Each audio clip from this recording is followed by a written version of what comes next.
J'ai passé une superbe soirée cette semaine dans un club photo dans une municipalité qui est en périphérie de Montréal, celle de Boisbriand. Et j'ai été invité dans ce club photo-là à titre de juge formateur. Ce que j'avais à faire, c'était d'apporter des suggestions aux photos qui m'ont été soumises. Bien entendu, j'ai eu l'occasion de côtoyer des champions dans le club, des gens qui font de la très très bonne photo et d'autres personnes qui sont en début de parcours, si vous voulez.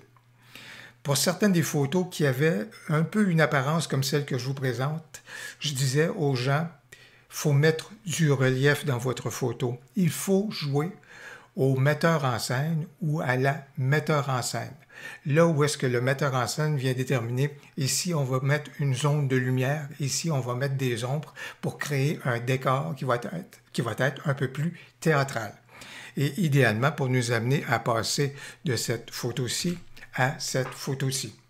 Alors voilà donc aujourd'hui, je fais la démonstration comment on est capable de jouer au metteur en scène ou à la metteur en scène pour nos photos. Voilà donc ce qu'on examine maintenant.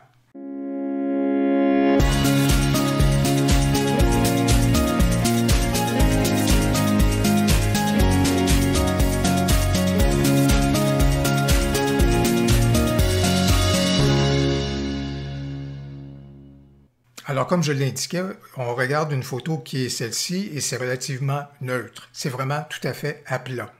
Et puis, si on veut rendre cette photo-ci plus vivante, on peut se dire, oui, si je rajoute les couleurs, si je sature, si je mets du contraste, ça va rendre celle-ci plus vivante, c'est une chose. Mais assez souvent, on sous-estime le rôle essentiel de la lumière dans la photo. Alors, comment nous aider à voir le potentiel de lumière dans cette photo-ci? Il y a deux façons d'y parvenir que je vous suggère. Si vous avez de la difficulté à voir les possibilités de lumière dans la photo, bien, commençons par quelque chose qui peut être assez extrême. Commençons par sous-exposer énormément la photo. Allez, on y va. On diminue complètement notre exposition. On s'en ira pas dans cette direction-là, mais si on fait la manœuvre, c'est tout simplement pour voir où elle est, cette lumière-là. Alors, où est-elle? Manifestement, dans l'arrière-plan, juste ici, vous voyez qu'il y a une zone de haute lumière qui est là, qui est bien présente.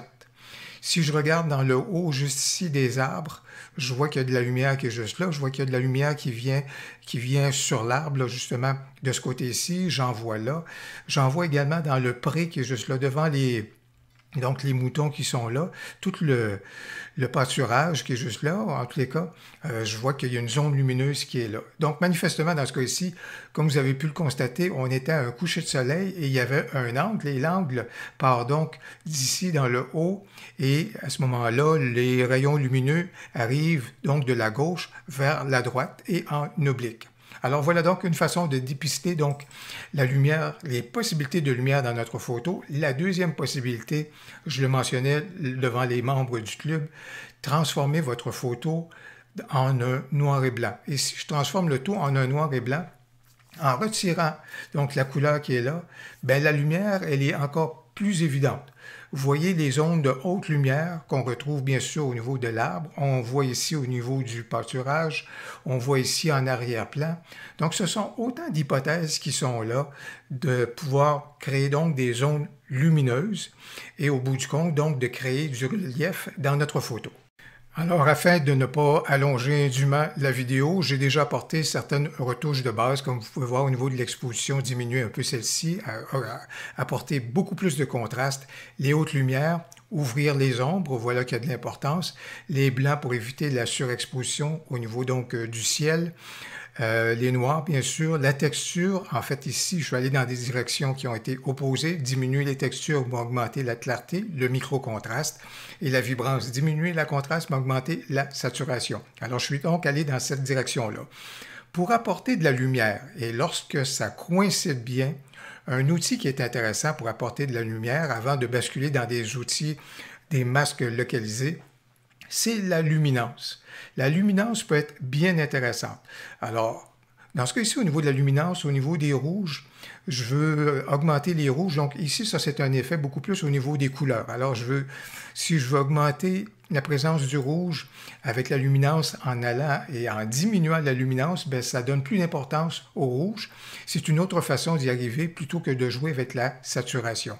Au niveau des orangés, il y a moyen de rendre ceux-ci un peu plus lumineux. Et ça va être intéressant lorsque ça va bien dans notre mise en scène. Alors, je vais juste augmenter les orangés, mais plus particulièrement les jaunes, parce que je vous avais dit que les rayons lumineux venaient ici sur le dessus de cet arbre-ci, puis je vois à certains autres endroits où il y a du jaune, bien, la lumière peut être plus présente à ces endroits-là. C'est plausible. Alors, voilà donc pourquoi on va augmenter passablement la luminance, parce que tout d'un coup, on vient d'apporter un peu plus de lumière à cet endroit-là. Par contre, par exemple, si je fais le même exercice au niveau du vert, on pourrait se dire, c'est très bien, le vert juste ici. Oui, ce serait intéressant de le rendre plus lumineux parce que c'est une zone de lumière que je voudrais apporter, mais en même temps, je ne veux pas apporter plus de lumière sur cet élément-ci, sur cet autre endroit-ci, en arrière-plan, parce que lui est beaucoup plus dans l'ombre. Alors, cette stratégie-là d'augmenter la luminance au niveau du vert fonctionne, oui, à cet endroit-là, mais ne fonctionne pas à cet endroit-là. C'est pourquoi je ne veux pas y toucher. Je vais juste diminuer le bleu. Je vais diminuer le violet et du magenta. Un autre outil qui peut être bien intéressant pour nous aider à faire des retouches globales, mais qui va avoir un impact au niveau de la lumière dans notre photo, c'est la courbe de tonalité. Alors, dans ce cas-ci, au niveau des hautes lumières, je vais augmenter celle-ci.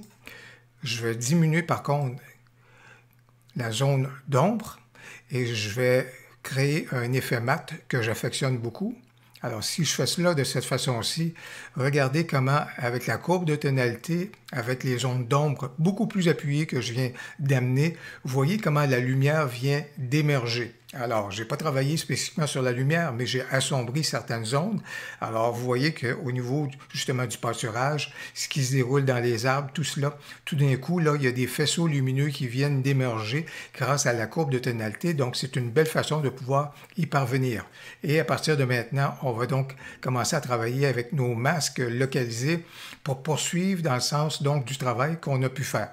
Un masque qui va très bien faire le boulot lorsqu'on veut travailler sur l'effet de mise en scène. Et encore une fois, pour reprendre l'image que j'utilisais devant les gens du club photo, c'est comme si vous étiez un technicien au niveau donc de la scène de théâtre. Et là, on vous demandait de prendre des faisceaux lumineux et de les diriger à tel endroit plutôt qu'à tel endroit. Alors, c'est ça, lorsqu'on va utiliser donc le cercle radial, par exemple, c'est d'utiliser un effet spot qu'on dirige et qu'on aménage donc à certains endroits. Alors, dans ce cas-ci, je vais donc me tourner vers l'effet radial. Je vais juste me ramener à la courbe de tonalité parce que je m'aperçois qu'au niveau des ombres, j'ai ouvert les ombres et là, j'ai vraiment perdu beaucoup de détails. Donc, dans ce sens-là, je vais juste en récupérer un tout petit peu plus comme c'est là, et puis ça va être plus intéressant. Je me ramène donc à mon cercle radial. Un premier cercle radial que je vais faire définitivement, c'est dans ce coin-ci, pour apporter encore juste un petit peu plus de lumière. Et au niveau du contour progressif, je le mets à 100, ce qui veut donc dire que je veux un effet qui est global et diffusé, donc à 100 plutôt que d'avoir un noyau qui soit beaucoup plus sévère, un petit peu plus au centre. Alors, dans ce cas ici, ce que je vais faire, et surtout, je vais amener mon cercle radial un petit peu plus à l'extérieur, tout simplement, on va augmenter légèrement l'exposition, déboucher un petit peu plus les ombres. Alors, on va regarder tout cela de cette façon-ci. Alors ça, ce serait une première utilisation. Et là, je vais juste enlever l'incrustation, donc qui montre où est-ce que le cercle était en train d'agir. Je peux peut-être faire également, et là, poursuivre et reprendre, dupliquer ce masque-là. Et ce que je pourrais faire avec la duplication du masque qui est là, c'est me servir encore une fois de mon projecteur pour faire un impact qui soit un petit peu plus global sur l'ensemble, effectivement, dans ce coin ici, juste pour augmenter, donc encore une fois, un tout petit peu plus, à ce moment-là, la luminosité de ce côté-là. Un autre masque qu'on va se créer, et encore une fois, on poursuit dans le domaine donc de la mise en scène. Alors, je veux vraiment beaucoup plus. En arrière-plan, juste ici, on va aider la belle lumière qui est présente. On va lui donner encore un petit peu plus d'importance. Alors, je vais tout simplement ouvrir celle-ci de cette façon-ci. Et là, qu'est-ce qu'on va faire? On va certainement réchauffer l'ensemble, aller dans le sens du coucher de soleil qui était donc bien présent, augmenter un petit peu plus la saturation dans ce coin-là. Puis on va augmenter également un tout petit peu plus, augmenter les hautes lumières également dans cette zone-là. Vous voyez comment la lumière vient donc d'émerger dans cette zone-ci.